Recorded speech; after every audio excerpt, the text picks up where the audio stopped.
তো বন্ধুরা, আজ আরেকটা রান্না করব, এই বাটা মাছের ঝাল। আমার বর সকাল সকাল ডিউটি থেকে ফেরার পথে বাজার থেকে এই মাছ নিয়ে চলে এসেছে। তো আপনারা দেখতে পাচ্ছেন মাছগুলো খুবই তাজা আছে। তো এই মাছগুলো আজ আমি একটা পাতলা ঝাল বানাবো, যেটা আপনাদের আমি অবশ্যই শেয়ার করে দেখাবো। তো এই মাছটা এখন আমি বেছে নুন হলুদ মাখিয়ে নেব। এরপর আমি মাছের ঝালটা বানিয়ে নেব। তো তার জন্য মাছগুলোকে আমি ধুয়ে নুন হলুদ মাখিয়ে রেখেছি। আর নিয়েছি দুটো কাঁচা লঙ্কা, একটা পাকা লঙ্কা নিয়েছি একটা টমেটো বাটা, আর নিয়েছি এর মধ্যে হাফ চামচ গোটা জিরে, হাফ চামচ ধনে, আর 1 চামচ সর্ষে। সেটাকে আমি শিলনোড়ায় বেটে নিয়েছি।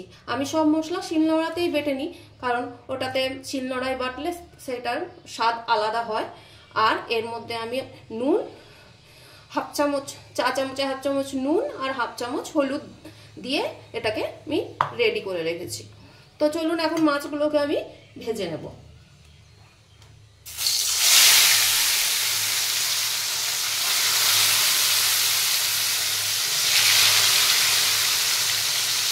মাছগুলো আমি কিন্তু খুব কড়া করে ভাজবো না।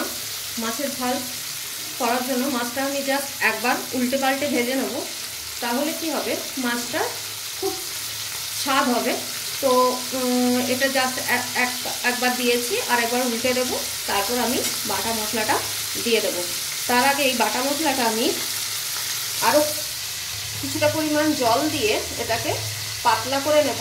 যেহেতু আমার মশলাটা যে বাটাটা মশলাটা হবে সেটা খুব পাতলা হবে। সর্ষে মাছের যে ঝালটা বানাবো সেটা আমি খুব পাতলা বানাবো। পাতলা ঝাল খেতে খুব টেস্টি হয়। তো আমি এই ঝালটা এই মশলাটাতে আরও 1 বাটি পরিমাণ ভর্তি জল দিয়ে এটাকে বাড়িয়ে নেব।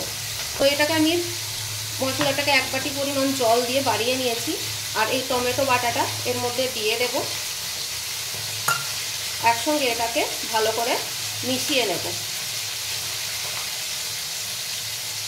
চাইলে টমেটো বাটাটা আলাদাও দেওয়া যায়, তো আমি একসাথে এটাকে মিশিয়ে নিলাম, তাতে অসুবিধা কিছু নেই। আপনারা যদি টমেটোটা বাটতে না পারেন তো কুচিও দিতে পারেন, কিন্তু বাটলে কি হবে, ওটা আরও টেস্টি হয়। তাই আমি এটাকে বেটে নিয়েছি। তো চলুন দেখি, মাছটা আমার একদিক হয়ে গেছে, তো আর দিকটা উল্টে ভেজে নেব। এই রান্নাটা খুব তাড়াতাড়ি হয়, যেহেতু আমি মাছটা বেশিক্ষণ ধরে ভাজবো না। তো মাছগুলো আমি জাস্ট একবার পাল্টে ভেজে নিয়ে মশলাটা দিয়ে দেব। মাছটা আমার একদিক ভাজা হয়ে গেছে, আর একটু উল্টে দিয়েছি, সেদিকটাও মোটামুটি ভাজা হয়ে গেছে। এটাকে খুব আমি ভাজবো না। তো এরপরে আমি কি করব, যে মশলাটা বেটে রেখেছিলাম সেটা এর মধ্যে তুলে দেবো। আমি কিন্তু মাছটা তুলে রাখবো না, এর উপরে বাটা মশলাটা দিয়ে দেব।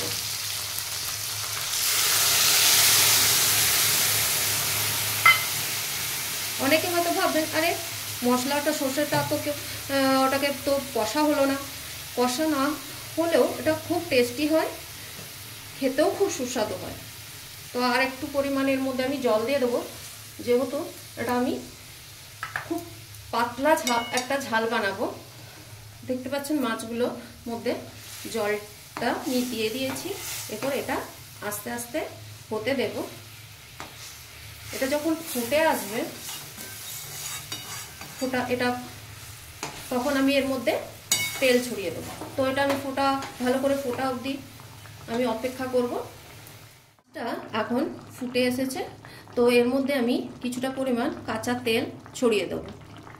এটা পরিমাণ মতো আপনি 2 চামচের মতো তেল এর মধ্যে ছড়িয়ে দেবেন। আর যে কাঁচা লঙ্কা দুটো আমি কেটে রেখেছিলাম ওটা আমি ফের এর মধ্যে দিয়ে দেবো। এরপর এটা আস্তে আস্তে হয়ে গেলে এটা আমি নামিয়ে নেব।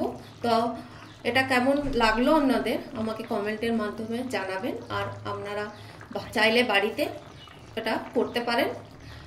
আর যদি আজকে ভিডিওটা আমার এই পর্যন্তই। যদি আমার ভিডিওটা ভালো লেগে থাকে অবশ্যই লাইক সাবস্ক্রাইব করবেন।